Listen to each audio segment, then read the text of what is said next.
어, 그 뭐냐, 6개 카테고리로 나눠봤어요. 이건 그냥 제 마음대로 6개 카테고리로 나눠봤고, 이제 첫 번째는 컨텐더. 그리고 이제 좀 잘 풀렸을 때는 컨텐더의 가능성이 생긴다라든가, 행여 이제 플레이오프 때 좀 잘 풀렸을 때는 혹 조금 멀리 갈 수 있는 느낌의 팀들. 그리고 이제 그 다음은 이제 플레이오프는 그래도 충분히 갈 수 있는 수준의 팀들. 그리고 이제 플레이오프의 버블이라고 많이 하죠. 플레이오프 좀 권에 있는 그런 느낌의 팀. 그리고 이제 그 다음은 이제 좀 다음 시즌을 기약을 해야 돼. 올 시즌은 이제 조금은 올 시즌도 좀 어려운 플레이오프 진출이라든가 이런 건 좀 어려운 느낌의 팀들이 될 가능성이 높다. 그리고 마지막은 케빈 맥키나를 위해서 탱킹을 해야 돼. 이제 그렇게 구성을 해봤습니다. 이제 그렇게 6개를 구성을 해봤고요. 예, 일단 이제 마지막 맨 밑부터 출발을 하면은요, 당연히 뭐 샤크스가 여기 먼저 들어가야 됩니다. 일단 어쨌든 샤크스는 지금 전력 자체도 아직까지는 굉장히 어린 축에 속하고, 계약 자체, 선수들의 계약 자체를 바라보셔도 2, 3년 내에 베테랑 자원들을 빠지면서 결국 이제 그 과정에서 젊은 친구들이 점점 자리를 잡는 그림으로 이제 운영이 되고 있는 상황이기 때문에 케빈 맥키나를 이번에 영입 노려봐도 괜찮다라고 생각을 합니다. 그리고 이제 뭐 당장 첫 경기부터 뭔가 굉장히 좀 일반적이지 않은 느낌으로 패배를 하는, 그죠? 물론 이제 그거를 이제 패작을 했다라고까지는 냉정하게 그렇게까지 제가 이제 표현을 못하겠, 저는 이제 그렇게는 표현을 못하겠습니다. 근데 어쨌든, 좀 시작도 출발도 좀 안 좋고 하는 그림이기 때문에 올해 뭐 너무 큰 욕심 부리지 말고, 그냥 이제 주축 선수를 좀 자리 잡고, 어린 선수 주축으로 조금 더 자리를 잡으면서, 뭐냐, 앞으로 가는 요런 그림으로 가는 게 더 좋지 않나. 그래서 올해까지는 맥키나 노려보고, 뭐 실제로 이제 올해 이제 맥키나 선수를 이제 이 영입을 하면 아무래도 뒤에 좀 뭐라고 해야 되죠? 그 로터리 페널티가 들어가게 되거든요. 근데 그래도 그걸 감수할 만한 자원이다라고 생각을 합니다. 어쨌든 이제 드래프트 상위권을 노려보면 좋을 것 같고요. 두 번째는 역시나 시카고 블랙호크스입니다. 뭐 이 팀도 마찬가지죠. 이제 점점 젊은 선수들도 자리 잡고 있고, 뭐 샘 린저 선수도 엊그제 골을 넣었다라는 이야기를 들었는데, 이런 과정에서 이제 이런 젊은 선수들이 이제 기반이 되는 자원이고, 뭐 이제 샤크스보다 한 1, 2년 정도 빠른 그런 느낌으로 바라보시면 좋기 때문에, 뭐 이 팀도 마찬가지로 맥키는 노려보는 게 올해는 그냥 무리하지 않는 게 좋다라고 생각을 합니다. 어중간하게 성적 나가지고 이제 좀 적당히 높은 픽 받는 것보다는 그냥 이제 받을 수 있을 때는 그래도 조금 더 낮은 위치를 받으면서 자원을 획득을 하는 거, 이제 이런 부분 나쁘지 않다라고 생각을 하고요. 어쨌든 뭐 수비 자원이라든가 이런 부분, 뭐 맥키나를 노리지 못한다라고 하더라도 이제 상위권에 좋은 자원들이 또 많이 포진이 돼 있기 때문에, 어쨌든 자원을 많이 여전히 자원을 많이 확보를 해야 되는 시카고의 현재 상황을 생각을 해보시면은 이 부분을 이해를 하시면 좋을 것 같습니다.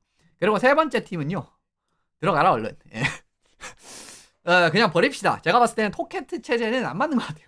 지금 필라델피아 선수들이랑은 조금은 벌써부터 좀 걱정이 되고 있습니다. 일단 미치코프 활용법부터 일단 어쨌든 조금 걱정이 되고 있는 그런 상황인데, 노아 줄슨 이런 애들 계속 쓰고 있고, 밴쿠버 때 그 안 좋았던 거는 그냥 그대로 유지가 되고 있는 상황에서, 사실 밴쿠버보다도 선수 퀄리티가 필라델피아가 좋다라고 보기는 어렵잖아요. 아무래도 이제 더 좋은 선수가 있을 수는 있지만 영역별로.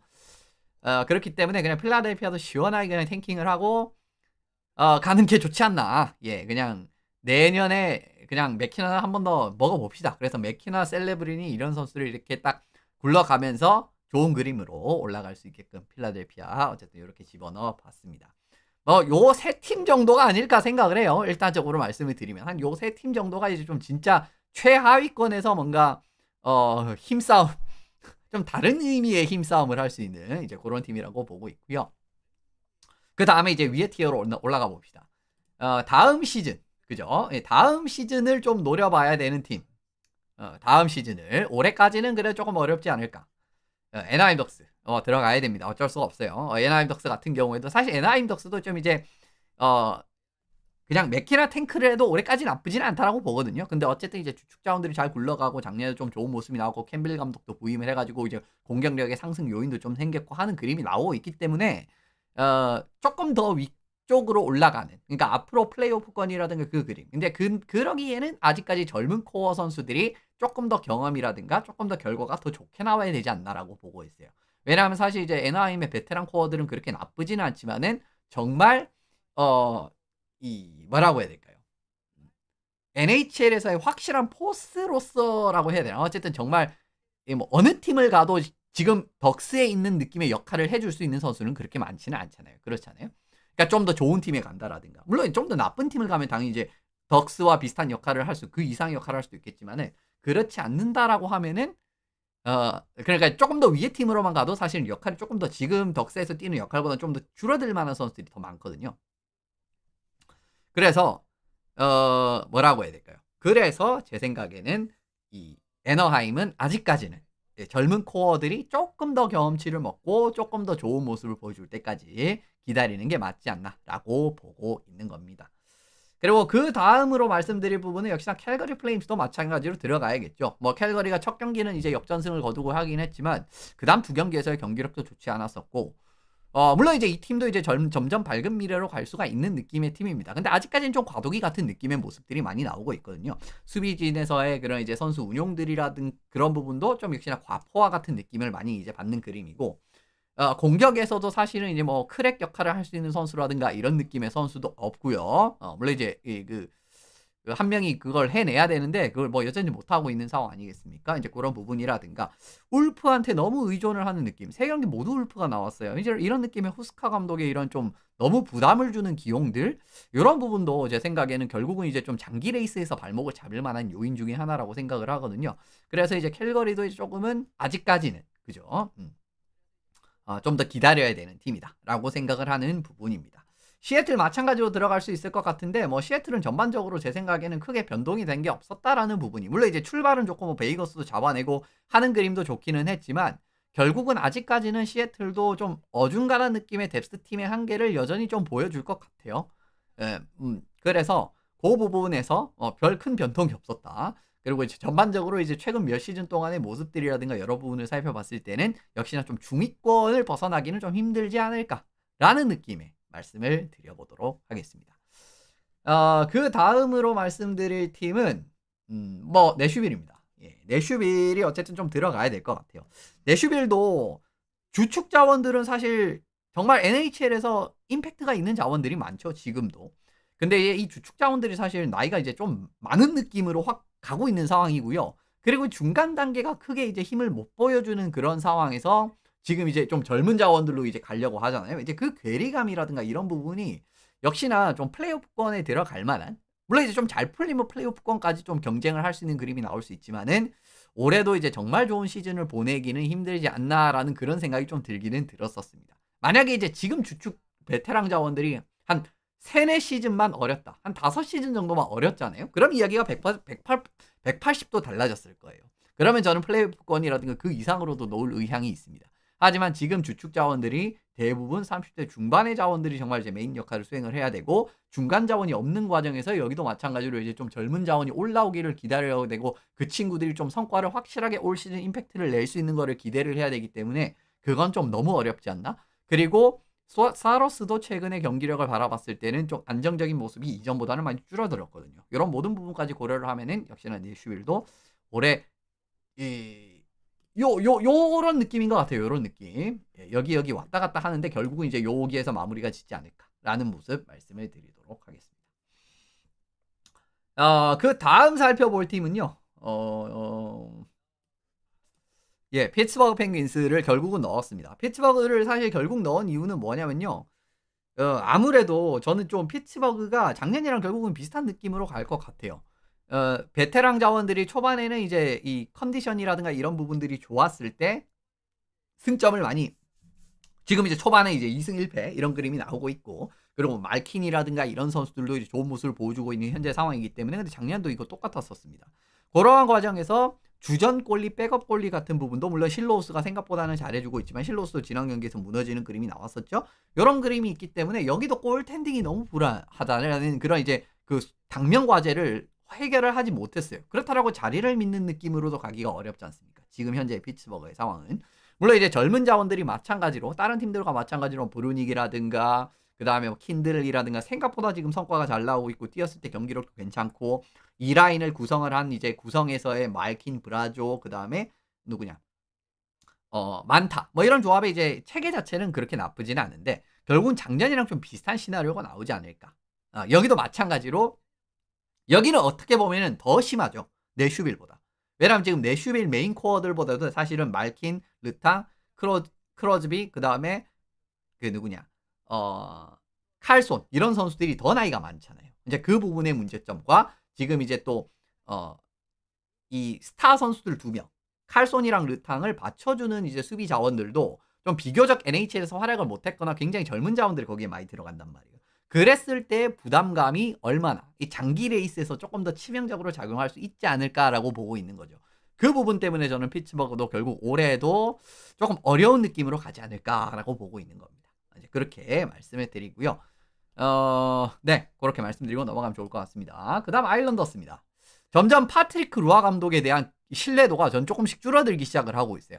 수비적으로도 타이트한 느낌의 기력이 그렇게 크게 나오지 않고 있고, 공격적으로도 이제 성과를 그렇게 많이 보고 있지 못하는 느낌. 그리고 이라인 센터 바젤의 시도 같은 경우에는 뭐 시도 자체는 괜찮지만은 결과 자체가 얼마나 잘 뽑힐지도 이제 이거 장기적으로 좀 더 지켜봐야 되는 부분이고, 어쨌든 지금 아일랜더스 작년보다 확 좋아지기는 좀 어려운 느낌의 경기력이 또 초반에 나오고 있지 않나라고 보고 있거든요. 소로킨 같은 경우에도 지금 이제 생각보다 많은 실점이 들어가고 있는 그런 상황이는 과정이기 때문에, 이게 경기를 바라봤을 때 작년보다 확실히 좋아진 게 있다, 더 좋아진 게 있고, 더 이제 발전될 부분이 있고, 이렇기 때문에 이제 올해는 그래도 좀 다르게 이제 지켜볼 부분이 있지 않습니까라고 말씀을 드릴 수 있습니다만은, 아일랜더스도 마찬가지로 작년에 있었던 선수들 대부분 그냥 그대로죠. 물론 일부도 이제 새로운 자원들이 좀 들어오긴 했지만, 그래서 저는 개인적으로 아일랜더스도 조금은 올해에도 조금 힘든 시즌이 나오지 않을까라고 말씀을 드리고 넘어가면 좋을 것 같습니다. 뭐 그래도 쉐이퍼라든가 이런 좀 젊은 자원들의 좀 활약상, 이런 부분 좀 지켜보시면 좋을 것 같고요. 올해도 마찬가지로 결국 이제 좀 부상의 악령에 좀 사로잡힐 가능성도 아일랜더스가 있기 때문에, 그럴 위험성까지도 포괄적으로 포함해서 아일랜더스도 조금은 올해 어렵지 않을까라고 보고 있는 그런 팀들 중에 하나입니다. 브루인스도 여기 넣어야 될 것 같아요. 보스턴 같은 경우에도 사실은 지금 초반의 흐름은, 지금 슈트롱 감독이 초반에 뭐 흐름이 괜찮죠. 뭐 워싱턴도 정말 이제 접전 끝에 잡아내는 능력이라든가 하는 그림이 있었는데, 여기도 결국은 조금은 아직까지는 컨텐더급이라든가 플레이오프권으로 들어오기는 조금은 아쉬운 그림이 나올 수 있다라고 바라보고 있습니다. 물론 이제 스웨이먼 선수도 초반에 좋긴 했지만 이게 또 얼마나 좀 흔들릴 수 있을 가능성은 충분히 있는 자원이고요. 물론 이제 흔들어도 코르피살로가 있기는 하지만, 수비진의 부상 같은 부분이 좀 해소가 되면서 수비 경기력이 조금 더 나아질 수는 있는데, 결국 이제 궁극적으로 득점적인 부분에서 이제 물꼬를 틀어줄 수 있는 자원들이 조금은 부족하지 않나라고 보고 있는 거예요. 다른 이제 어떻게 보면 플레이오프권 팀이라든가, 물론 파스트라크라든가 이런 선수들이 있지만, 뭐 린드홀름도 올 시즌 이제 경기를 결국 이제 예전만큼 회복이 될 수 있을지 없을지 알 수 있는 그런 부분이 아니고, 뭐 미틀스테트, 자하, 그 다음에 뭐 후스누 디도프라든가 뭐 여러 선수들이 사실은 퍼포먼스가 사실 좀 왔다 갔다 할 수 있는 그런 측면들이 있기 때문에, 아직까지 보스턴은 올해 이제 좀 가능성을 보여주면 좋다. 그러니까 이제 작년보다 어느 부분에서 좀 개선이 되고, 마르코 슈트럼 체제가 확실히 자리를 잡으면서 공수 양면에서 어떤 부분에서도 좀 개선점을 보여주면은 저는 좀 성공적인 시즌이다라고 바라보고는 있습니다. 그렇기 때문에 이렇게 보고 넘어가시면 좋을 것 같고요. 그리고 세이버스. 세이버스 들어가야 될 것 같습니다. 일단 지금 조시 노리스 선수가 또 장기 부상을 당해가지고 굉장히 오랫동안 결장을 해야 된다라는 이야기가 현재 나온 상황이에요. 그런 과정에서 지금 이제 1라인에 어쨌든 득점을 만들어낼 수 있는 화력이 조금은 감소할 수 있다라는 측면 하나 이제 말씀을 드리는 과정이고요. 그리고 수비진에서도 어쨌든 부상자들이 좀 발생을 해가지고 100% 전력이 가동이 되지 않는 현재 상황. 게다가 플러스 알파로 꼴리, 엘릭스 라이언, 우코페카 루코넨, 데번 리바이. 어느 선수들도 이제 올 시즌 확고한 모습을 보여줄 느낌이 아닌 것 같아요. 올해도 마찬가지로. 물론 이제 루코넨 같은 경우에는 2시즌 전에 정말 이제 뛰어난 시즌을 보냈기는 하지만, 결국 그게 이제 얼마나 이어질지는 올해도 이제 그 정도까지의 좋은 시즌이 나올 가능성이 좀 적지 않을까라고 보고 있는 거거든요. 그런 과정에서 결국 이제 좀 공격에서의 한계점, 그리고 이제 수비에서의 부상, 골문에서의 불안감까지, 이런 부분까지 모두 다 이제 이렇게 버무렸을 때, 아무래도 이제 올해도 이제 버펄로 같은 경우에는 조금 상위권으로 들어가기는 약간은 힘들지 않을까, 좀 한계에 부딪히지 않을까라고 바라보고 있습니다. 그래서 조금 더 위로 올라가 보도록 하겠습니다. 조금 더 위로 올라가면은요, 플레이오프 권 안에 있는 팀. 그렇습니다. 이제 좀 잘하면 이제 플레이오프 안에도 좀 들어갈 수 있을 느낌의 그런 팀이라고 말씀을 드릴 수가 있을 것 같은데, 제일 먼저 뭐 기대되는 팀으로도 좀 말씀을 드렸지만은 뭐 유타 일단 말씀드리도록 하겠습니다. 어쨌든 공격적으로 조금 더 좋은 선수들도 많이 들어왔고 일단 이제 1, 2 라인의 탄탄함이라든가 전반적으로 선수층도 조금 더 개선이 됐고 수비진의 작년에 정말 부상이 많았잖아요. 이제 그런 부분도 이제 좀 해소가 된 과정에서의 베이멜카라든가 이런 골리들도 이제 잘 갖춰져 있기 때문에 올해 이제 뭐 유타 같은 경우에는 플레이오프권에 충분히 이름을 올릴 수 있을 만한 팀, 플레이오프 장담은 못하겠습니다. 장담은 못하는 이유가 뭐냐면 디비전 때문이에요. 센트럴 디비전에 소속이 있죠, 그죠? 그죠? 잠깐만, 이 제가 틀린 거 아니죠? 이렇게 말씀드리고 또 틀리면은 안 되기 때문에 지금 그죠? 한 번 더 확인. 그죠? 센트럴 디비전 소속이 돼 있죠. 근데 센트럴 디비전에 어쨌든 플레이오프를 그냥 갈 수 있으면 우리가 딱 봐도 얘네들은 플레이오프 가겠다라는 그런 팀들이 있잖아요. 그런 팀들이 좀 많잖아요. 그렇기 때문에 결국 이제 유타가 와일드카드로 가면 이제 결국 혼전의 양상이 뛸 수가 있고 거기서는 또 많은 변수가 발생을 할 수 있기 때문에 그래서 유타는 아직까지는 플레이오프 권의 팀 정도로 보는 게 맞지 않나라고 보고 있습니다. 하지만 이제 젊은 선수들이 더더욱 투입이 될 거고요. 그리고 아까 말씀드린 대로 작년에 100% 가동이 되지 못했던 그런 그 그림에서의 전력이 올해는 100% 가동이 될 거라고 생각을 하기 때문에 제 생각에는 유타를 플레이오프권으로 집어넣었다라고 바라보시면 좋을 것 같습니다. 그리고 두 번째는 킹스가 들어가도 괜찮을 것 같네요. LA 킹스 같은 경우에는 저는 사실은 플레이오프에 집어넣어야 될 정도의 팀이라고 생각을 하는데 아무래도 지금 저는 수비형 수비수들이 많이 들어왔기 때문에 괜찮을 거라고 봤었잖아요. 그러니까 가브리코프가 떠나가도 수비형 수비수들 괜찮은 선수들이 좀 많이 들어갔기 때문에 괜찮을 가능성이 크다라고 봤었는데 첫 몇 경기를 봤을 땐 좀 그런 느낌이 아니었었습니다. 그래서 이제 그게 좀 걱정이 된다라는 그림. 그리고 이제 수비 경기에서의 기반 자체가 좀 무너지게 된다라고 하면은 사실 LA 킹스는 힘을 더 많이 잃을 수 있는 그런 느낌의 팀이 될 수가 있거든요. 공격에서의 강점이 있기는 하지만 뭐 정말 뭐 에드먼턴 수준의 그런 느낌의 뭐 템파베이라든가 에드먼턴이라든가 그런 수준의 뭐 콜로라도라든가 이런 수준의 압도적인 활약을 기대하기는 어렵잖아요. 그런 과정들까지 살펴본다라고 하면은 올해 킹스는 조금 플레이오프권 같은 느낌으로 분류로 받아보는 게 합당하지 않을까라고 보고 있는 부분입니다. 그리고 밴쿠버도 들어가는 게 맞겠죠. 여기에. 밴쿠버 일단 다행인 점은 댐코 선수가 부상해서 복귀를 하고 올해는 이제 어쨌든 시즌 초반부터 정말 이제 좋은 모습을 보여주고 있다라는 게 장점인 거고 그리고 이제 어쨌든 전반적인 전력 자체가 작년이랑 거의 달라지진 않았지만 어쨌든 작년에도 중간에 좀 보강이 되면서 이제 팀이 조금 더 좋아진 부분이 있었잖아요. 그런 그림이기 때문에 일단 어쨌든 전력의 기반 그리고 이제 탑6라든가 이런 부분에서도 어쨌든 화력을 좀 기대할 만한 자원들이 없지는 않다라는 거. 그리고 1라인에서도 당연히 1라인 수비 같은 경우에도 이제 크로네크랑 그 다음에 누구냐 휴즈 요런 느낌으로 어쨌든 이제 기여가 될 수 있는 부분이라든가 수비진에도 사이즈로 채워줄 수 있는 그런 선수도 많고 수비 안정화를 해줄 수 있는 그런 자원들이 좀 있기 때문에 제 생각에는 플레이오프권 정도는 올해는 기대를 해보셔도 괜찮을 것 같습니다. 어쨌든 이제 물론 정말 더 위로 올라가지 못할 가능성이 큰 이유는 결국은 페테르손의 경기력도 아직까지는 100% 예전의 전성기 모습이라고 하니까 좀 그렇다. 그러니까 몇 년 전의 모습을 100% 회복할 수 있을지 아직까지 믿음이 그렇게 부족하다라고 보고 있고요. 그리고 이제 히티를 2라인 센터로 쓰는 과정에서의 꾸준한 결과가 어떻게 나올지에 대한 부분이라든가 이런 이제 여전히 불안한 부분은 있지만 어쨌든 전반적으로 큰 전력 자체를 유지를 한 과정에서의 부상 변수도 조금 줄어들었고 하는 부분이기 때문에 제 생각에는 올해 플레이오프권을 충분히 좀 노려볼 수 있을 만한 느낌은 나오지 않을까라고 바라보고 있습니다. 그리고 그 다음은 세인트루이스 블루스도 여기 넣어야 될 것 같아요. 블루스 같은 경우에도 제가 좀 걱정이 되는 게 참 지난 캘거리전을 보면서 야 쟤네들은 진짜 저렇게 느슨한 플레이를 하고 페널티를 많이 내주고 하는 그림에서의 문제점이 왜 정말 저렇게까지 떠먹여주고 이런 느낌이 반복이 되면은 많이 어려울 수밖에 없겠는데 이런 그림들이 좀 있었단 말이에요. 물론 이제 그런 어려운 과정에서도 결국 이제 뭐 승리를 하고 하는 그림 자체는 좋았지만은 일단 어쨌든 비닝턴 선수도 이제 정규 시즌에서 정말 꾸준한 퍼포먼스 그러니까 장기 레이스로 바라봤을 때 비닝턴은 사실 조금은 흔들리는 부분도 꽤 많았다라고 일단은 말씀을 드릴 수가 있을 것 같고요. 전반적으로 보시면은 이제 좀 선이 굵은 느낌의 하키를 하는 과정에서의 정규 시즌. 이제 그런 팀들이 사실 정규 시즌이라든가 이런 부분에 조금은 퍼포먼스가 흔들리는 그런 그림들이 좀 있잖아요. 그런 모습들이 지난 캘거리전에서도 여전히 마찬가지로 나왔기 때문에 작년이랑 비슷한 느낌이 될 것 같아요. 작년에도 어떻게 보면은 막 쭉 정신 못 차렸다가 갑자기 한번 팍 스위치가 올라가니까 이 상승세 쭉 타면서 올라갔잖아요. 근데 그거보다는 롤러코스터를 조금 더 덜 탈 거라고 생각을 하는데, 왜냐면 몽고메리 체제가 올해는 처음부터 들어가니까.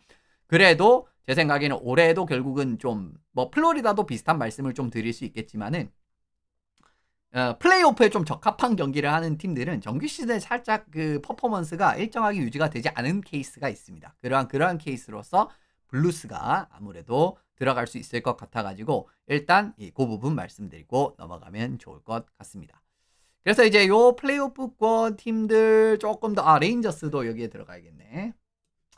네, 뉴욕 레인저스도 들어가야 될 것 같아요. 지금 이제 설리번 감독으로 변모한 이후에 조금 더 어떻게 보면 체킹 게임 더 강조를 하고, 그리고 이제 조금 예전보다도 더 이렇게 피지컬 활용도가 조금 더 늘어난 모습들이 좀 관측이 되는 과정들이 있거든요.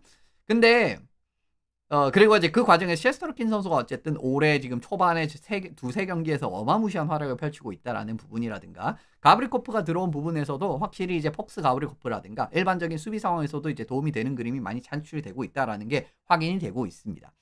걱정이 됐었던 지바네자드 같은 경우에도 생각보다 이제 잘 활용을 하고 있는 이런 모습들이 나오고 있기 때문에 윙으로도 활용이 되고, 지금 트로첵이 빠진 상황에서는 센터로도 들어오고 있는 상황인데, 일단 올해는 메인으로 윙으로 좀 나올 것 같아요. 근데 그 선택은 그렇게 틀리지 않은 것 같습니다. 근데 피츠버그전 1차전에서의 그런 이제 좀 이도저도 아닌 그런 경기력이 사실은 중간중간에 계속 나올 가능성이 커요. 일단 수비진 같은 경우에도 지금 바라보시면은 1라인에 폭스랑 가브리코프를 묶는 선택을 했고, 수시까지 현재 빠진 현재 상황이기 때문에 수비 뎁스 같은 부분도 살짝 걱정이 되는 부분이 있다라고 말씀을 드리고, 그렇습니다. 그리고 이제 주축 자원들 같은 경우에도 좋은 선수들이 많이 이제 포진이 되면서 하는 그림은 있지만, 여전히 뭐 라프레니르라든가 라프레네르가 올해도 더 성장을 할 수 있을 부분이라든가 이런 부분들이 아직까지는 조금 더 지켜봐야 할 그런 느낌이거든요. 그래서 제 생각에는 올해 이제 레인저스는 좀 플레이오프 권 정도를 들어갈 수 있는 그런 팀이 되지 않을까라고 말씀을 드리면서 넘어가면 좋을 것 같고, 그리고 레드윙스 이 팀은 저는 진짜 굉장히 놀랬던 게, 맥클렐런 감독은 기본적으로 수비 체계를 일단 어느 정도는 잘 구축을 하는 감독이거든요. 예전에 있었던 뭐 샤크스라든가 오일러스라든가, 오일러스 있을 때도 뭐 수비적으로 괜찮았던 시즌이 있었습니다. 그리고 예전에 LA 킹스라든가. 하지만 지금 윙스에서는 그런 모습이 전혀 나오지 않고 있어요. 지금 전형적으로 이제 윙스 같은 경우에도 많이 먹히고 많이 넣는 팀의 느낌으로서의 초반의 경기력이 나오고 있는데, 이거 작년이랑 별반 다른 게 없거든요. 근데 작년에도 사실은 이런 느낌에서 결과적으로는 큰 성공을 보내지 못했지 않습니까? 그리고 어쨌든 이제 젊은 자원들이 지금 이제 수비진에서 많이 예전보다도 조금 더 많은 숫자가 들어왔죠. 산딘 펠리카라든가 이런 선수들이 들어오게 되면서, 물론 이제 보통 깜이 아닌 선수이기 때문에 좋은 활약을 펼칠 거는 사실이지만, 제 생각에는 결과적으로는 이 수비가 잡히지 않는 부분에 대한 단점은 레드윙스가 계속 좀 꼬리표 같이 따라붙을 느낌이 나오지 않을까라고 생각을 합니다. 토론토전 같은 경우에도 뭐 처음에 3골 막 먹히면서 이제 어렵게 시작을 한다라든가, 무기력하게 많은 실점을 하면서 이렇게 경기가 꽤 크게 뒤틀리는, 물론 이제 토론토전은 이기긴 했지만 그런 느낌들이 나올 수가 있기 때문에, 그리고 뭐 깁슨 선수가 개막전에서 이제 뭐 첫 12개의 슈팅에서 막 4실점 하고 그랬었잖아요. 이제 이런 과정들까지도 생각을 해보시면은 역시나 올해도 윙스는 좀 안정적으로 이제 쭉 롱런 하는 걸 하기가 조금 어렵지 않나라고 보고 있다라고 말씀드립니다. 그리고 몬트리올도 요 정도에 넣어야 될 것 같아요. 뭐 요거는 사실 굉장히 자주 말씀드렸던 내용이긴 한데, 몬트리올 같은 경우에도 정말 좋은 어린 자원들이 많이 포진이 돼 있고 하는 그림이지만, 어린 자원들이 역시나 너무 많다라는 부분의 단점이 나올 수밖에 없어요. 그런 과정에서 이제 퍼포먼스에 일정하지 못한 부분, 대표적으로 뭐 토론토전 같은 결과가 나올 수가 있다라는 겁니다. 경기를 잘 풀었음에도 불구하고 결과가 수반이 되지 않으니까 경기 자체가 결국 이제 거기에서 경기가 말리게 되면서 결과적으로는 토론토한테 패배를 했잖아요. 그런 그림이 충분히 나올 수가 있다라는 겁니다. 그래서 그리고 이제 몽템보라든가 도베시의 그런 이제 활약 같은 부분도 올해 이제 확실하게 한번 지켜봐야 되는 부분이고요. 그래서 그리고 이제 수비진에서도 제가 이제 라이브 코멘터리 때 언급을 드렸던 내용 중에 하나인데 코너 쪽에 들어갔을 때 거기 대응, 수비수들의 대응 같은 부분들이 좀 피지컬 활용도라든가 이런 부분들이 이제 원활하게 대응이 되지 못하면서 문제점이 나오고 그런 부분들이 있었거든요. 그래서 저는 전반적으로 이 좀 젊은 팀에 좀 한계가 되지 않을까. 물론 이제 1패 이후에 2승 하면서 조금 더 상승세로 올라가고 있지는 하지만 이렇게 좀 롤러코스터를 타게 되면 결국은 안정적인 결과를 기대하기는 좀 어려울 가능성이 크기 때문에 이 말씀을 드리면서 다음으로 넘어가 보도록 하겠습니다. 뭐 오타와 세너터스도 여기 넣도록 하겠습니다. 오타와 세너터스 사실은 플레이오프를 좀 확정할 수 있는 그런 느낌의 전력이라고는 저는 개인적으로 보고 있지는 않는 그런 그림이고요. 물론 이제 뭐 템파베이전에서 굉장히 좋은 경기 결과가 뭐 역전승을 한다라든가 그런 좋은 결과들이 나오긴 했는데 일단 어쨌든 오타와도 지금 커즌스의 풀타임 활약에서의 중요도 그리고 이제 2라인부터의 그런 이제 경기력 같은 부분도 한 번 더 살펴볼 필요가 있고 수비진 같은 경우에도 일단 어쨌든 젠슨 같은 경우에 조금 더 나이가 많아졌고 울마르크가 얼마나 이제 퍼포먼스가 유지가 될 수 있을지 이런 부분들은 좀 더 지켜봐야 될 여지가 있거든요. 그래서 여기도 마찬가지로 솔직히 말씀드리면 오타와랑 몬트리올 이런 팀들은 플레이오프를 뭐 어지간하면 노릴 수 있을 만한 전력이라고도 볼 수가 있지만 굉장히 잘 풀리고 이랬을 때는 근데 역시나 상위 세 팀이 또 너무 빡세기 때문에 유타랑 비슷한 느낌이라고 바라보시면 좋을 것 같아요. 왜냐하면은 여기도 결국은 제 생각에는 템파베이, 토론토, 플로리다가 어쨌든 탑3는 지킬 것 같은 느낌이거든요. 플로리다도 이제 처음 몇 경기를 봤을 때는 물론 좀 전력이 약해지긴 했지만 전반적인 팀 컬러가 죽지는 않았구나. 그런 과정에서 결과가 안 따르진 않는구나라는 게 이제 눈으로 확인이 됐기 때문에 그래서 이런 몬트리올, 디트로이트, 오타와 이런 팀들은 역시나 이제 플레이오프권 역에 집어넣어야 되는 팀이 아닌가라고 바라보고 있습니다. 다음으로 넘어가시면은 이제 플레이오프 팀입니다. 플레이오프 팀. 플레이오프를 좀 갈 수 있을 법한 이제 이런 팀들. 그래도 이제 플레이오프는 갈 수 있다. 라는 느낌의 팀은 역시나 뭐 처음으로 뭐 뉴저지부터 일단 말씀드리도록 하겠습니다. 초반의 경기 이력이 생각보다 인상적이었었어요. 어쨌든 이제 스피드를 활용을 할 수 있는 그런 느낌의 경기력이라든가 템파베이를 그냥 완파하는 지난 경기에서의 경기력이라든가 마르크 스트램 같은 경우에도 이제 드문드문 상당히 좋은 모습들을 많이 보여줬었고 수비진은 뭐 두말할 필요가 없고 결국 이제 공격에서의 뭐 브라트의 활약이라든가 어쨌든 스피드를 활용할 수 있는 그림에서 전방위적인 공격력이 펼쳐질 수 있다라는 거. 1라인에서 4라인까지 사실 그런 경기력을 모두 기대를 할 수 있다라고 바라보셔도 과언이 아니거든요. 그리고 이제 1, 2라인 센터 같은 경우에도 이제 휴지 시시어 완전 이제 공격형 투웨이 이제 이런 느낌으로 잘 구성이 돼 있고 이전보다 사실은 좀 관건이 될 수 있는 부분은 이 스피드 템포를 올리는 느낌의 게임을 셸던 키프 감독이 얼마나 조금 더 작년보다는 유려하게 쓸 수 있을까 없을까가 좀 궁금하기는 해요. 제 생각에는. 근데 일단은 그건 조금 더 지켜봐야 되는 부분이라고 생각을 하고요. 어쨌든 뉴저지는 올해 그죠? 막 큰 부상도 없지 않을까라고 생각을 하고 있기 때문에 전반적인 지금 전력으로만 굴러간다라고 하면 어쨌든 플레이오프권에는 안착을 할 수 있는 그런 느낌이 들 수 있지 않을까. 올해 뭐 여차하면은 사실은 또 탑3 뭐 메트로폴리탄 디비전 같은 경우에는 좀 공고한 막 이제 다른 팀들은 진짜 누가 봐도 얘네들이 탑3 하겠구만 하는 팀들이 있잖아요. 하지만 그렇지 않아. 그런 느낌으로 흘러가지 않을 가능성이 높기 때문에 그 과정에서 결국은 요 말씀을 드려보도록 하겠습니다. 그리고 미네소타 와일드도 들어가야겠죠. 예, 미네소타 와일드 같은 경우에도 역시 카프리조프 왜 이 선수가 1,700만 달러라는 어마무시한 정말 말도 안 되는 규모의 특급 계약을 선사를 받았는지. 예, 그러니까 이건 이제 몇 년 일찍 그 돈을 줬다라고 생각을 하셔도 편해요. 그리고 이제 그 이유는 뭐 카프리조프 그때 재계약 때 많이 말씀을 드렸었고요. 그래서 일단은 이 공격에서의 좋은 모습이라든가 여기서 사실은 이제 작년에도 부상자들도 너무 많이 나오고 베테랑들 부상자들도 많고 하는 부분이 문제였잖아요. 막 에릭손 에크도 부상이고 카프리조프도 부상이고 막 그랬었잖아요 작년에. 그래서 근데 이제 그 선수들이 다 있을 때는 정말 센트럴 디비전 최상위권을 이렇게 질주하는 모습을 실제로 보여줬었기 때문에 제 생각에는 올해도 플레이오프권까지는 무난하게 들어올 수 있지 않을까라고 바라보고 있습니다. 그리고 이제 뭐 그런 결과를 기대를 해보셔도 괜찮을 것 같아요. 그리고 그 다음으로 언급드릴 팀은 이제 콜럼버스죠.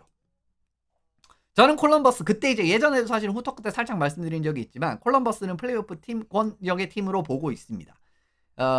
그러니까 좀 왔다 갔다 할 수 있는 팀이랑 이렇게 섞일 수가 있는데 저는 사실은 탑3 안에도 충분하게 올해는 들어갈 수 있을 정력이다라고 생각을 해요. 개인적으로 충분히 들어갈 수 있을 정도의 전력이라고 생각을 합니다. 일단 이제 작년에 이제 득점에서의 이 팀이 이제 뽑아내는 그림이라든가 이 팀도 마찬가지로 작년에 뭐 모너헨이라든가 그다음 제너라든가 이런 선수들 엄청나게 부상 많이 당했었거든요. 하지만 올해는 어쨌든 초반부터 풀 시즌으로 합류를 하고 그레이브스도 이제 생각보다 좋은 경기력이 나오는데 플러스 알파로 기본적으로 이 팀도 굉장히 창의적이다라기보다는 소위 말하는 이 NHL식 트라이앵글 오펜스라고 보셔도 괜찮은데 공격 지역에서 정말 이제 무수한 삼각형을 형성을 하면서 이렇게 이제 화려하게 공격을 또 잘 만들어내는 그러한 팀이기 때문에 결과적으로 바라봤을 때는 저는 콜럼버스는 올해 플레이오프 그리고 잘하면은 탑3까지도 충분히 가능하다라고 보고 있습니다. 득점에서의 좀 물론 이제 사실은 5대5 득점이 너무 많은 팀들이 예전에 뭐 버펄로 같은 경우에도 5대5 득점 리그 최상위권이었는데 플레이오프 못 가고 그런 케이스들이 좀 있기는 하거든요. 근데 그 영역을 조금 더 초월한 느낌인 것 같아요. 그리고 이제 뭐 마르첸코, 보론코프부터 시작해가지고 지금 이제 치나우프 선수가 이제 경기를 출장을 하지 않는데도 불구하고 이 선수는 이제 지금 이제 스크래치를 당하고 있습니다. 그럼에도 불구하고 어쨌든 공격적인 부분에서의 기대라든가 하는 부분들이 나쁘지 않기 때문에 저는 어쨌든 올해 콜럼버스는 좀 믿어볼 만하지 않는가. 그리고 이제 많은 역할을 또 이 수행을 해줄 수 있는 수비수에서도 이제 좀 다양한 유형의 선수들이 많이 포진이 돼 있거든요. 뭐 워런스키 같은 정말 리그 특급 에이스도 이제 포함이 돼 있고. 그리고 정말 모든 상황에서 이제 좀 믿고 맡길 수 있는 프로로프라든가 그리고 사이즈가 이제 잘 받쳐주고 있는 구드브랜슨이라든가 그리고 이제 이 페브로와 워런스키의 이런 이제 퍽 운반 경기 이런 부분에서의 강점들이 많이 돋보이는 경기력이 많이 나오고 있기 때문에 지금 딘 에버슨 감독이 좀 좋아할 만한 그런 느낌의 스쿼드가 잘 구축이 된 것 같아요. 그런 과정에서 콜럼버스도 플레이오프권 팀으로 바라보고 있습니다. 그리고 그죠? 요 정도 하고 넘어가면 되겠다. 요 정도 하고 넘어가면 될 것 같습니다. 요 정도 하고. 그죠? 플레이오프 팀이 너무 적은데. 근데 원래 보통 이제, 왜냐면 컨텐더 가능성, 이제 요게 있기 때문에 요것도 이제 요 위로부터는 다 플레이오프 팀이다라는 거죠. 이제 그렇기 때문에, 요게 이제 결국 이제 그렇게 적지는 않을 겁니다. 일단은 제일 먼저 컨텐더 가능성이다라고 제가 분류를 한 이유는 이런 팀들은 상황이 좀 잘 풀려야 컨텐더급이 될 수 상황이 좀 잘 풀리면 굉장히 멀리 갈 수 있을 그런 느낌의 팀이다라고 이제 저는 생각을 합니다. 개인적으로 그게 이제 플레이오프에서 그런 느낌으로 뭐 좀 대진이 잘 풀리는 그림이 됐든 아니면 이제 누군가가 폭발해가지고 이렇게 좀 좋은 그림이 그냥 시즌 내부터 나온다라든가 이런 과정에서 말씀을 드리는데 일단 오일러스도 들어가야겠죠. 드라이자이트 맥데이비드를 보유하고 있다라는 그림에서의 압도적인 경쟁력을 가지고 있다라는 거는 지난 2시즌 동안 이 팀이 증명을 해낸 부분입니다. 수비가 아무리 불안해도 결과를 냈었고요. 물론 이제 수비가 불안했던 결국 이제 수비가 안정되기 시작한 이후로부터 스탠리컵 결승을 가기 시작을 하기는 했는데 어쨌든 결과 자체는 뭐 콘퍼런스 결승도 수비 굉장히 불안할 때도 가고 그랬잖아요. 드라이자이트 맥데이비드. 그리고 이제 노블라우크 감독이 드라이자이트를 맥데이비드를 활용하는 그런 부분이라든가 전술에서의 변화 가능성이라든가 이런 모든 부분을 생각을 하면은 여전히 골텐더가 굉장히 불안하기는 하지만 그 불안한 골리를 데리고도 작년에 결국 결승 갔던 게 에드먼턴 아니겠습니까? 그렇기 때문에 제 생각에 컨텐더 가능성은 충분히 있지 않나라고 바라보고 있습니다. 두 번째 말씀드릴 팀이 역시나 베이거스 골든 나이츠겠죠. 베이거스 골든 나이츠는 저는 솔직히 말씀을 드리면은 공격은 정말 리그 S급의 수준이다라고 생각을 합니다. 하지만 수비에서도 전에 말씀드렸던 것처럼 결국은 샷 블로킹 누구냐? 캐시디 감독이 정말 중요시하는 슛 블로킹에서의 경기력을 선사를 해줄 수 있는 자원, 좀 이상적인 자원들이 결국 부상이니 이적이니 은퇴니 이래가지고 많이 빠졌단 말이에요. 이런 과정에서의 문제점이 이제 어떻게 드러날 것인가? 지금 보시면 베이거스 골든나이츠 실점 엄청나게 많죠. 올해 좀 그런 느낌이 될 수가 있다라는 거예요. 그러니까 예전같이 어떻게 보면 진짜 이렇게 좀 타이트하게 이기는 경기라든가 이런 느낌은 진짜 걸어 잠그면서 진짜 미친 듯이 샷블락하고 수비 지역에서 이제 박스원 딱 하면서 슈팅 다 차단하면서 이기는 그런 느낌의 경기가 좀 더 나오기 힘들 가능성이 크다라는 걸 의미를 합니다. 물론 공격에서의 정말 압도적인 포텐셜을 가지고 있기 때문에 이런 과정들이 잘 풀리게 된다라고 하면은 플레이오프에서 쭉쭉 나갈 가능성도 있지만 수비에서 발목을 잡으면서 좀 허무하게 이렇게 일격을 맞고 하는 그림들이 나오고 작년에도 정말 고점이랑 저점이 굉장히 명백했던 게 베이거스 골든나이츠의 경기력이었잖아요. 그런 부분이 여전히 유지가 될 수 있다는 거죠. 그 부분을 감안했을 때는 베이거스는 컨텐더보다는 조금 더 아랫단계에 분류를 하는 게 더 타당하다라고 저는 생각을 했습니다.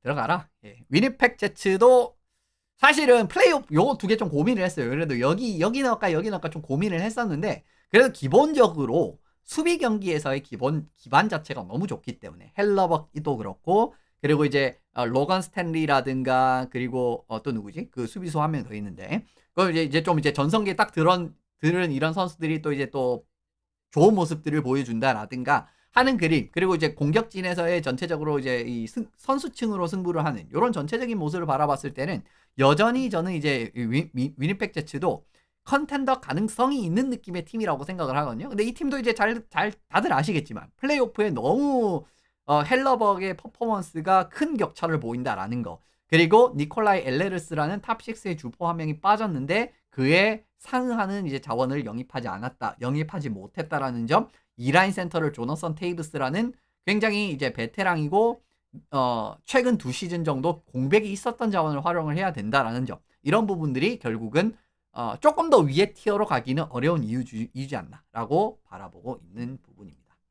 그다음 콜로라도 애벌렌치도 저는 여기에 넣도록 하겠습니다. 콜로라도도 결국은 정말 란데스코그도 복귀를 하면서 공격력도 조금 더 이제 기대할 수 있는 라인이 더 많아졌고 여전히 스피드 게임도 잘하고 경기에서 이제 좋은 모습들도 많이 보여주겠지만은 그리고 이제 켈 머카랑 이제 맥키넌이라는 정말 리그 특급 S급 주포들을 보유를 하면서의 득점력 이런 부분을 생각을 할 수 있겠지만 지라르부터 시작해서 브렌트 번스 이런 선수들의 이 수비에서의 이 구멍들 이런 부분들을 결국은 올해도 조금은 문제가 나오지 않을까라는 생각이 들기는 들거든요.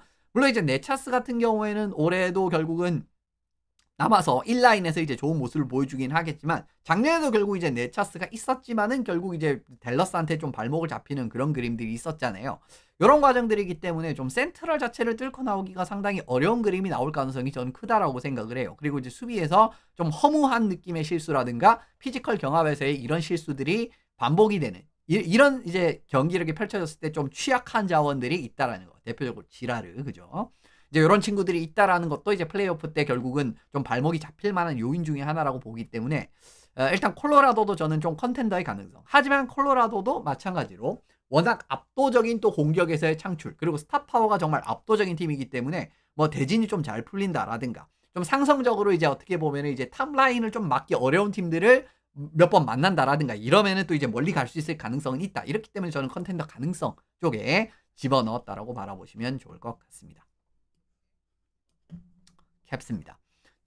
저는 사실 스펜서 카버리 감독의 전반적인 경기 운영을 너무 좋아해요. 그러니까 이 감독 같은 경우에는 사실 지금 사실 워싱턴 캐피털스라는 팀 자체가 네임 밸류로만 바라보면 물론 좋은 선수들이 좀 있기는 하지만 컨텐더급으로는 여전히 보지 않으시는 분들도 많으실 겁니다.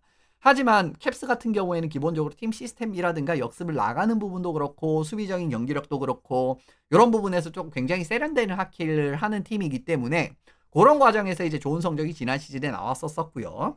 그리고 스타 파워가 아예 없는 것도 아니죠. 파워 플레이도 어쨌든 이제 구성이 될 수 있는 요인이 될 수 있는 팀 선수들이 다 구성이 굉장히 위협적으로 굴러갈 수 있는 선수들의 구성 자체가 이미 마련이 돼 있는 팀이고 수비진에서도 어쨌든 로이라든가 이런 이제 선수들이 영입이 되게 되면서 탑6도 굉장히 안정적으로 굴러가는 팀이거든요. 전반적으로 굉장히 큰 빈틈이 없는 팀이에요. 캡스 같은 경우에도. 하지만 캡스가 결국은 이제 캐롤라이나 같은 팀을 만났을 때는 굉장히 고전할 가능성이 큽니다. 왜냐하면 전반적인 활동량에서 그냥 아예 짓눌림에서 게임이 끝나는 게임이 지난 이제 플레이오프처럼 나올 수가 있다라는 거고 사실은 그런 양상은 2019년에 처음 만났을 때도 별반 다르지 않았었어요. 2019년에 결국은 워싱턴이랑 그때 이제 우승한 다음 시즌에 이 브린다무르 캐롤라이나랑 만났잖아요. 근데 그때도 비슷한 느낌이었거든요. 그래서 결국은 여기도 이제 대진운이 캐롤라이나 같은 팀을 만약에 또 만나버린다. 근데 만날 가능성이 크죠. 2라운드에. 그죠? 이제 그러면 이제 좀 어려울 수가 있다라는 겁니다. 그래서 이제 그 과정에서 결국은 조금 살짝 아래 티어로 분류를 했고 게다가 이제 꼴리 같은 경우에도 이제 톰슨이랑 결국 이제 린드그런을 좀 원A 원B로 기용을 하는 과정에서 이제 두 선수가 살짝 흔들리는 그림이 나온다. 이런 이제 국면도 분명히 시즌 중간에 있을 거란 말이에요. 이런 과정들을 생각을 해봤을 때는 제 생각에는 캡스도 좀 살짝 여기 왔다 갔다 하지만 그래도 이제 어쨌든 전반적으로 이제 작년에도 이제 어디냐 프레젠트 트로피랑 거의 이제 싸움을 했었고 그런 그림으로 좀 위니펙 비슷한 느낌. 하지만 작년처럼 좋은 시즌은 나올 것 같지 않다. 예, 이제 거기에서 하지만 이제 상위권을 할 것 같다. 이제 요 부분에서 요 두 팀을 집어넣어 봤습니다. 그리고 플로리다도 저는 여기다 집어넣을게요. 플로리다를 여기다 집어넣은 이유는 순전 바르코프 때문입니다. 바르코프가 어쨌든 거의 시즌 아웃에 준하는 부상이고 게다가 올 시즌 결장 가능성도 충분하다라고 저는 생각을 하거든요. 게다가 누구냐 지금 쿨리코프 같은 선수도 부상이고 어쨌든 그 누구냐 그 커척 이런 선수들도 부상이죠. 하지만 어쨌든 전반적으로 폴 모리스 감독이 이제 팀 구성 자체라든가 시스템 자체를 잘 구축을 해놨기 때문에 어쨌든 초반에는 큰 문제가 발생을 하지 않고 어쨌든 플레이오프만 나가면 이 팀은 컨텐더급으로도 올라갈 수 있는 한 티어 올라갈 수 있는 팀입니다. 왜냐하면 이 팀의 플레이 스타일 자체가 플레이오프 때에서 너무 막강한 위력을 발휘를 할 수 있는 팀이기 때문에 그 말씀을 드리는 건데 근데 어쨌든 이제 정규 시즌에 이런 변수들이라든가 그리고 이제 이 부상에서 설령 복귀를 한다라고 해도 컨디션이라든가 이런 문제들이 발생을 할 수가 있단 말이에요. 그런 과정들을 생각을 하면은 저는 플로리다는 올해는 좀 컨텐더 가능성이 있는 느낌의 팀으로 분류를 해야 되지 않을까. 하지만 플레이오프만 진출을 하면은 이 팀은 와일드 카드라고 할지라도 무시할 수 없을 느낌의 팀이 될 수 있다라고는 한 번 더 말씀드리고 넘어가면 좋을 것 같습니다. 그리고 토론토도 컨텐더 가능성이 있는 팀으로 저는 분류를 하는 이유가 뭐냐면 베루비 감독의 하키 스타일 자체가 워낙 이제 선이 굵은 하키를 하고 피지컬 좋은 선수들도 잘 활용을 하고 하는 그림이잖아요. 요 팀도 마찬가지로 올해는 그리고 첫 두 경기는 아마 실망하신 분들이 많으실 겁니다. 하지만 토론토도 저는 올해는 플레이오프를 가면은 꽤 위협적인 팀이 될 수 있다라고 보고 있는 이유 중에 하나는 아까 말씀드린 대로 베루비 감독의 스타일 자체가 플레이오프 때 굉장히 힘을 발휘할 수 있는 2019년 많이 기억하시죠? 이제 그런 느낌에서 어떻게 보면은 사이즈라든가 리치라든가 이런 부분 잘 살리면서 이제 또 좋은 모습들을 많이 보여줬었거든요.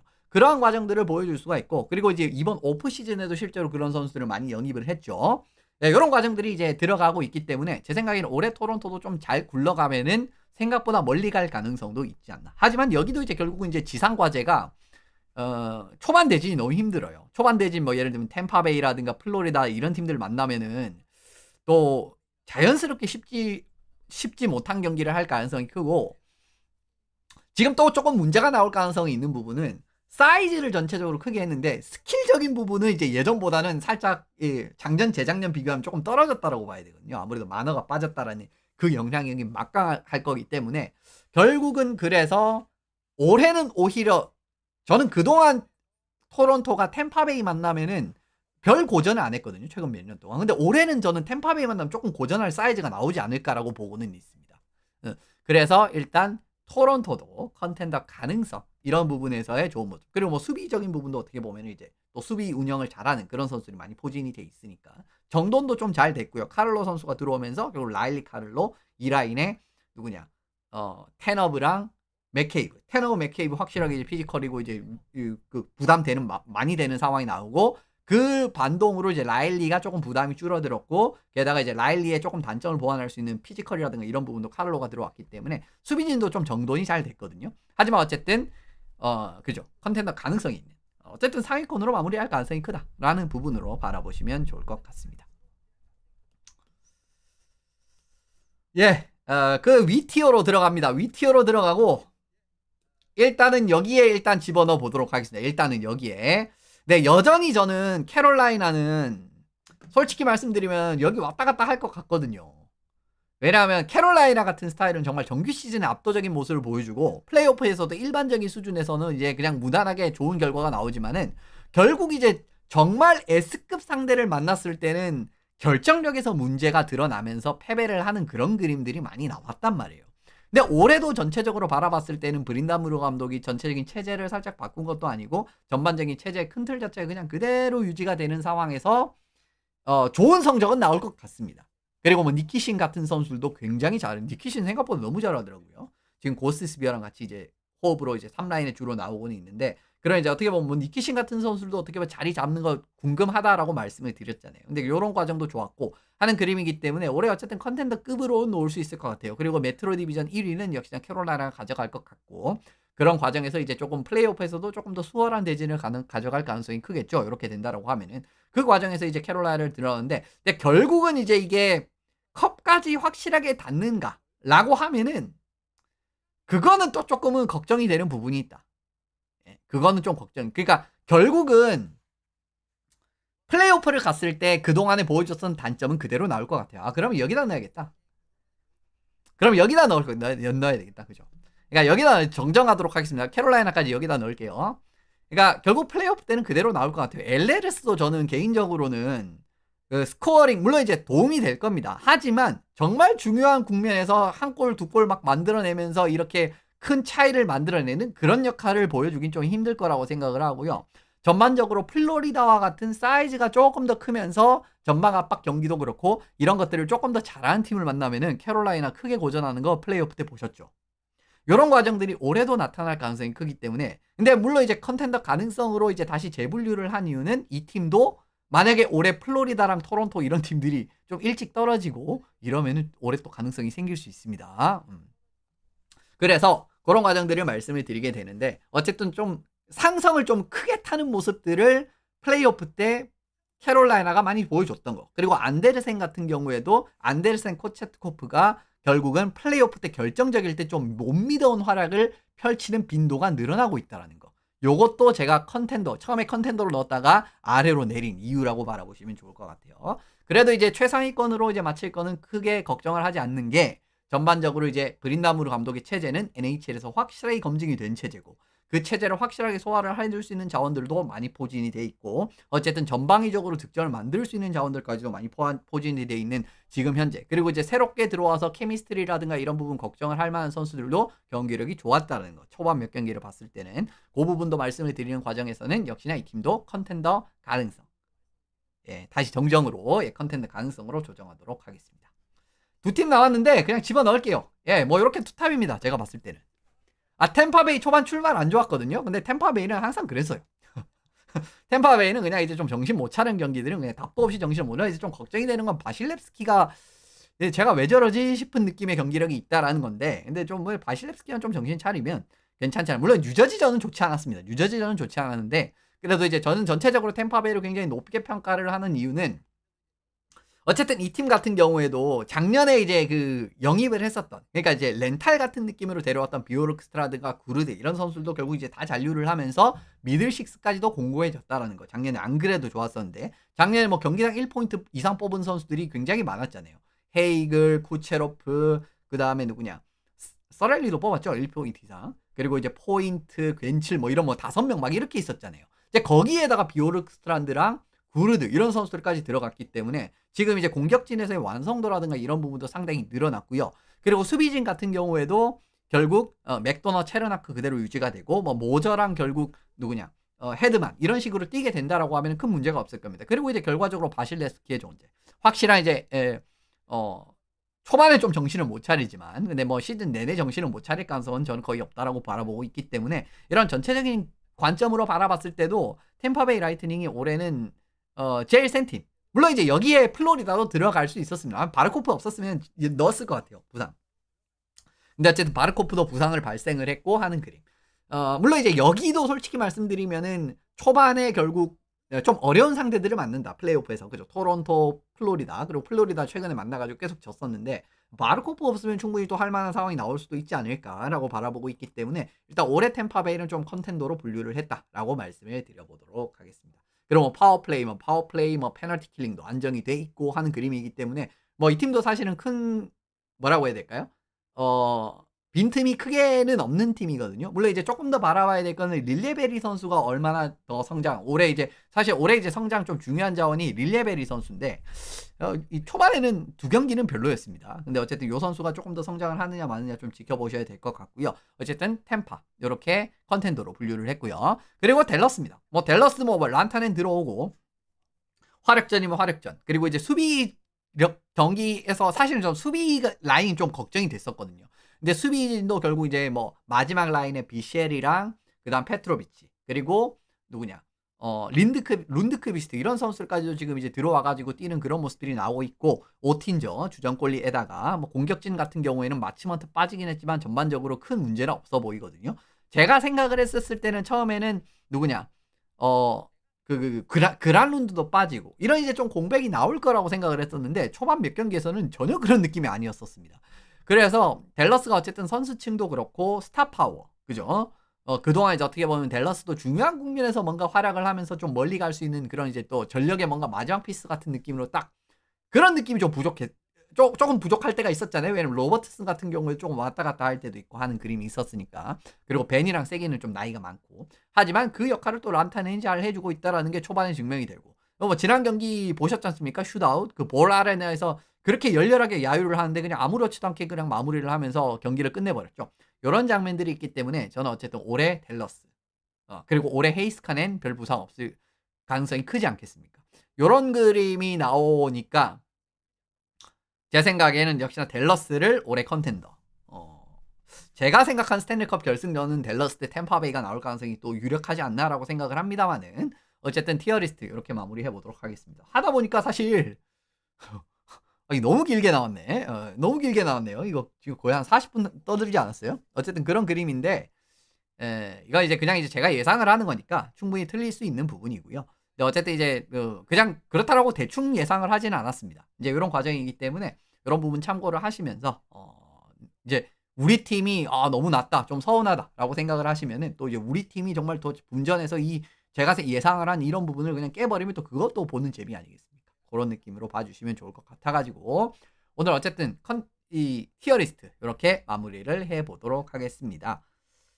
뭐 앞으로도 이제 뭐 이런 느낌으로도 좀 진행을 하게 될 예정이고요. 좀 가벼운 느낌으로도 진행을 하고 하는 그림이 될 텐데 어쨌든 앞으로도 모두 많은 성원을 부탁드리면서 오늘 내용 여기서 마무리해 보도록 하겠습니다.